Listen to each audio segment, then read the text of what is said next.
Bonjour à tous.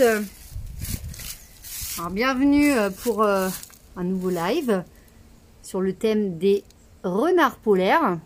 Alors vous inquiétez pas, d'ici quelques instants on va rentrer dans l'enclos avec eux et on va aller les voir de très près, mais on va attendre quelques instants que tout le monde nous rejoigne.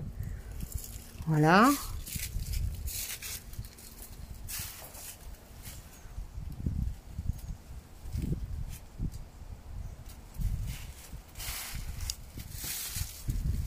Voilà, donc bonjour à tous. Donc, salut.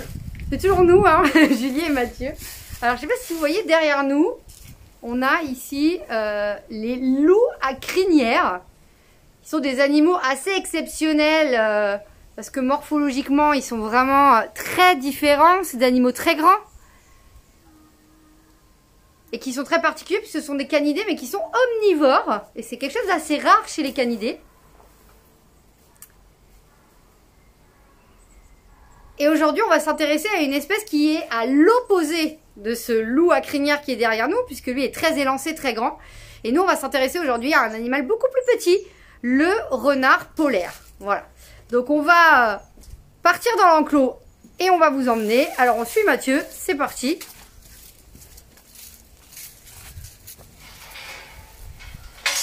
Hop, donc on va rentrer dans un premier sas ensemble. Donc, je suis Mathieu. On va refermer derrière nous. Ça va éviter aux animaux de sortir. C'est-à-dire que là, j'ouvre la porte. Les renards ne peuvent pas sortir à l'extérieur. Et vas-y Julie, je te laisse rentrer. Voilà les petits curieux. Alors, on va peut-être pas rester comme ça parce que j'ai le soleil un peu en pleine face. Donc, je vais me tourner. Voyez, regardez. Bon, là, il y a mon ombre. Allez, on va aller un petit peu plus loin dans l'enclos. On vous emmène. Voilà. Et on va se mettre ici.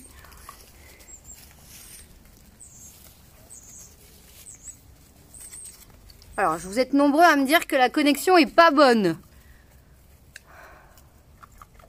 Effectivement, j'ai pas un réseau de malade. Mais vous savez, on fait toujours comme on peut.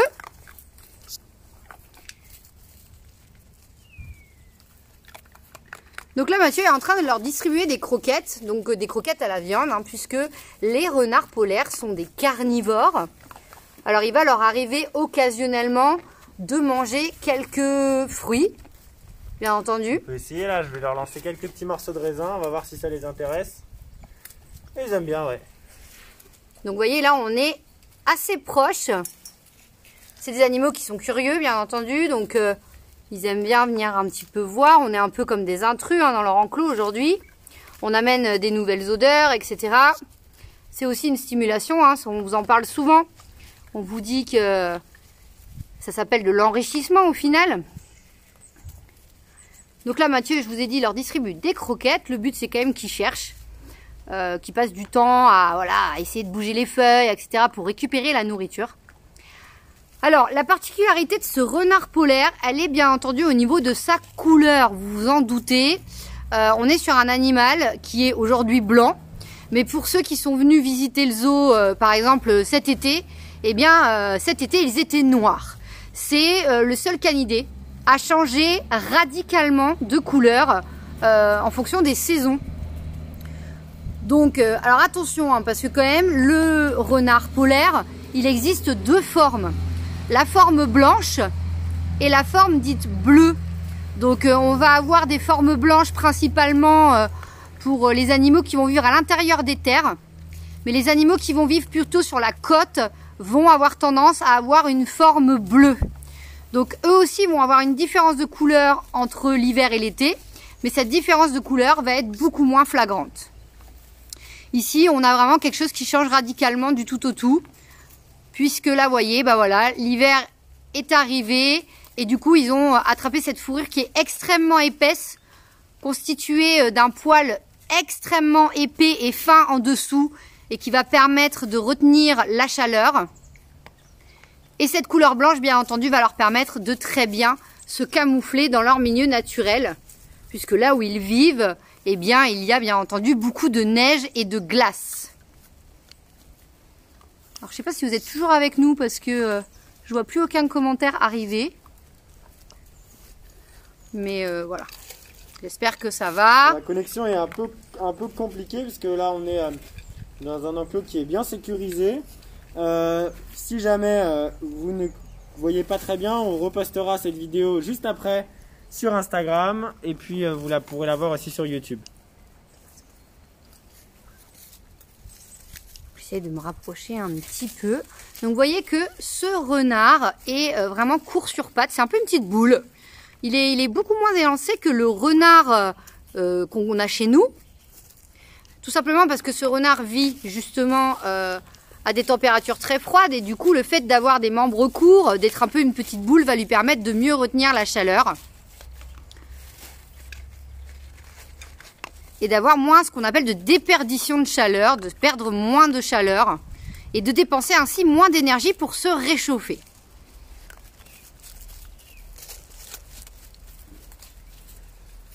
Donc qu'est-ce que ça mange? Je vous ai dit c'est carnivore. Donc vous savez tous que carnivore ça veut dire que ça mange de la viande. Mais exactement dans la nature, qu'est-ce que mange ce renard polaire? Eh bien il va manger ce qu'on appelle des lemmings, qui sont des petits rongeurs.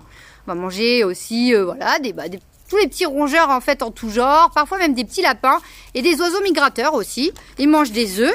D'ailleurs au moment de la ponte, hein, ils sont un peu aux aguets pour justement aller récupérer des œufs frais. C'est pas un mythe, hein, le renard qui mange des œufs.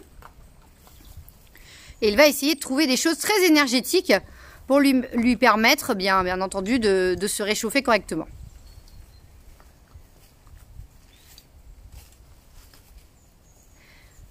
Alors, ce petit renard, il se reproduit assez rapidement au niveau de la gestation, puisqu'il ne faudra que 52 jours, au final, à cet animal pour mettre au monde des petits. Alors, ils font des très grosses portées qui peuvent aller entre 6 et 12 individus. Mais il y a déjà eu des portées de 25 individus qui ont été constatées. Bon, c'est assez exceptionnel et hors norme. Les femelles ont entre 6 et 7 paires de mamelles selon les individus, qui va leur permettre d'allaiter tout ce petit monde. Ça va lui demander énormément d'énergie, bien entendu. Alors, ils vivent en couple monogame durant la saison de reproduction. Les petits vont être sevrés très vite puisqu'en à peu près un mois, ça peut aller jusqu'à une quarantaine de jours, eh bien les animaux vont être sevrés et seront capables de commencer à manger de la viande que leurs parents vont d'abord leur prémâcher, voire même leur régurgiter pour leur faciliter la tâche.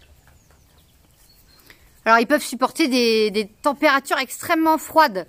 On a des animaux ici qui supportent des moins 40 degrés sans aucune difficulté.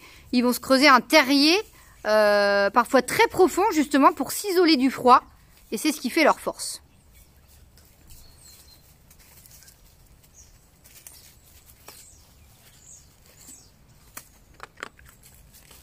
Alors je vois que certains ont des coupures hein, mais comme l'a dit Mathieu, vous inquiétez pas, ce live on va vous le remettre en enregistré sur notre page, vous pourrez le retrouver sans aucune difficulté et le regarder avec une qualité peut-être un petit peu meilleure.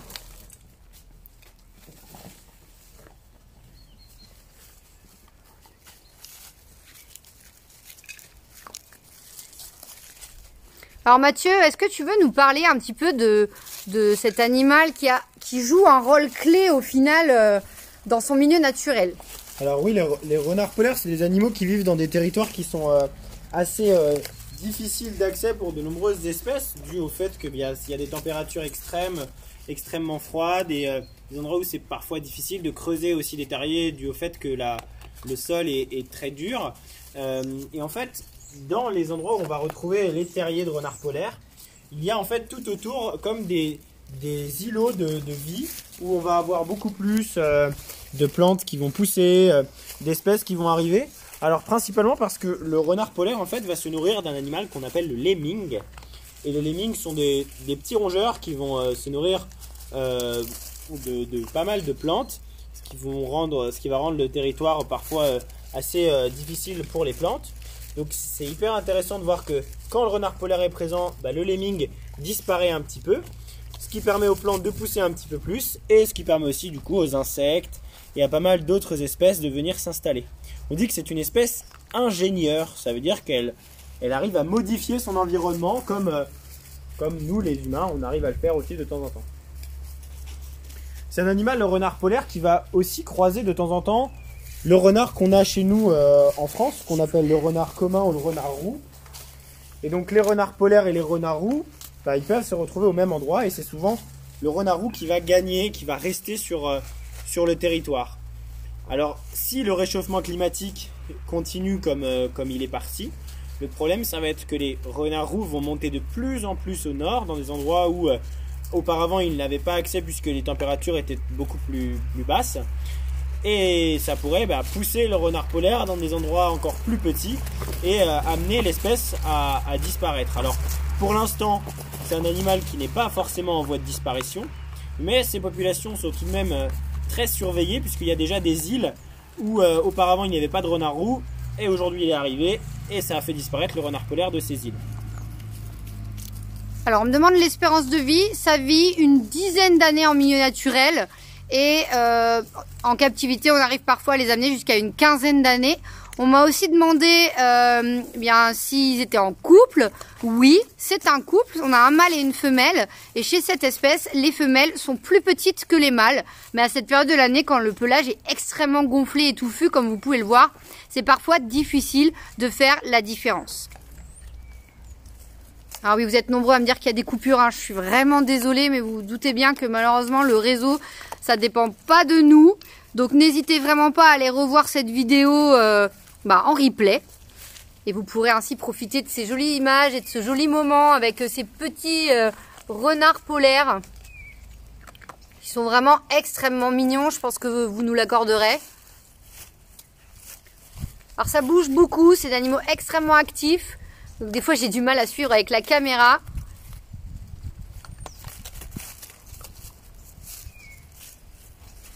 Donc on espère que ces petits animaux, ce petit couple, nous fera des jolis bébés dans pas trop longtemps. Parce que je pense vraiment que des bébés renards polaires, c'est trop mignon. Donc d'ailleurs ils vont naître, quand ici on en a, ils sont très foncés à la naissance. Et ils ne prendront une différence de couleur que bien plus tard, vers l'âge de 2 ans. D'ailleurs, la maturité sexuelle du renard polaire est entre 10 et 12 mois. Et du coup, c'est à partir de ce moment-là qu'ils vont pouvoir se reproduire.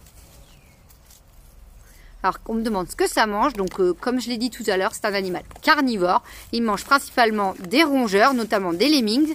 Et il mange aussi des oiseaux migrateurs, des œufs. Et il peut parfois manger quelques fruits. Comme beaucoup de carnivores, ça leur arrive de temps en temps de trouver quand même un petit peu de nourriture végétale. C'est des fibres et c'est bon pour le transit. Voilà, on espère que ce petit moment avec eux vous a plu. Encore désolé pour les coupures de réseau. En tout cas, n'hésitez pas à nous dire si vous avez envie de live sur des espèces particulières. On est à votre écoute et nous, on est sur place. On a la chance de ne pas être confinés et de pouvoir venir au travail tous les jours pour s'occuper des animaux. Alors du coup, n'hésitez pas à nous suggérer des lives, des vidéos. En tout cas, on espère que vous avez quand même passé un bon moment et n'hésitez pas à regarder de nouveau cette vidéo en replay. Et on vous retrouve la semaine prochaine avec Mathieu pour un nouveau live.